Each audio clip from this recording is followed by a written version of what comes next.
Personality तीन चीज़ों का एक कॉम्बो होता है, हमारे थॉट, इमोशंस और बिहेवियर।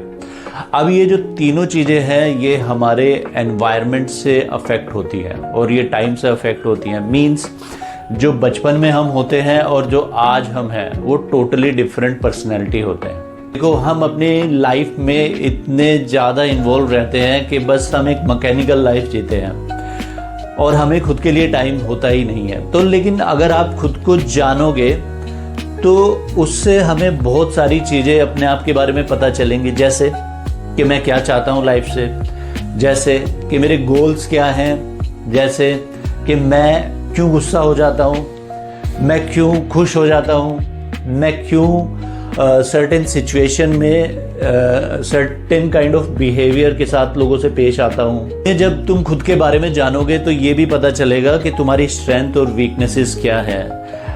कई बार ये होता है कि यार मैं स्पोर्ट्स में अच्छा कर सकता हूँ, स्टडीज़ में उतना अच्छा नहीं हूँ, ठीक है, तो मुझे उस डायरेक्शन में काम करना चाहिए कि मैं स्पोर्ट्स में अपनी स्किल्स को इम्प्रूव करूँ।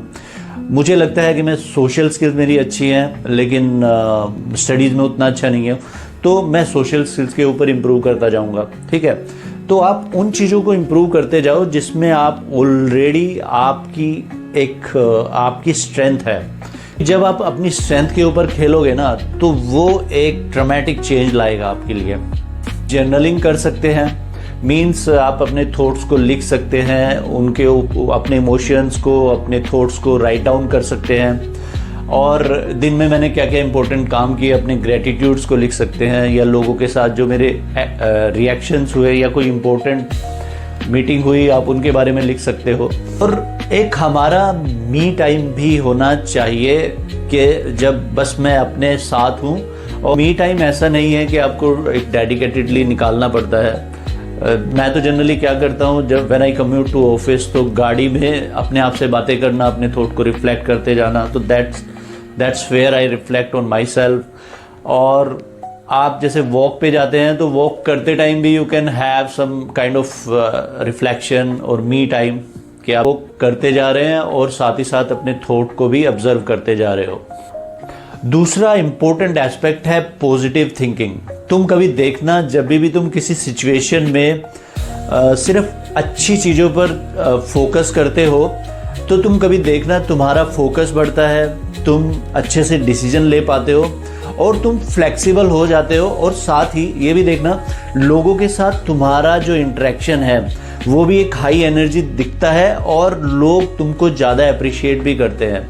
ऐसा नहीं है कि आप चाहते हो उनसे अप्रिशिएशन, बट जनरली जो एक आपकी वाइब है, एक पॉजिटिव एनर्जी है, वो ट्रैवल करती है थ्रू सबकॉन्शियस माइंड और लोग आपको ज़्यादा रिलेट करते हैं। और आप देखना लोग ज़्यादा से ज़्यादा आपके साथ टाइम स्पेंड करना भी पसंद करते हैं। आप कभी भी देखना, एक बंदा जो नेगेटिव होता है, जो सारा दिन रोना ही रोता रहता है, उसके साथ लोग डेफिनेटली टाइम स्पेंड करना नहीं पसंद करेंगे।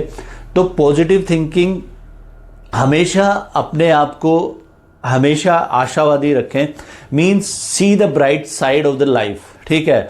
और हमेशा एक बात याद रखना कि जो आप जैसा आप सोचते हो वैसा ही बन जाते हो।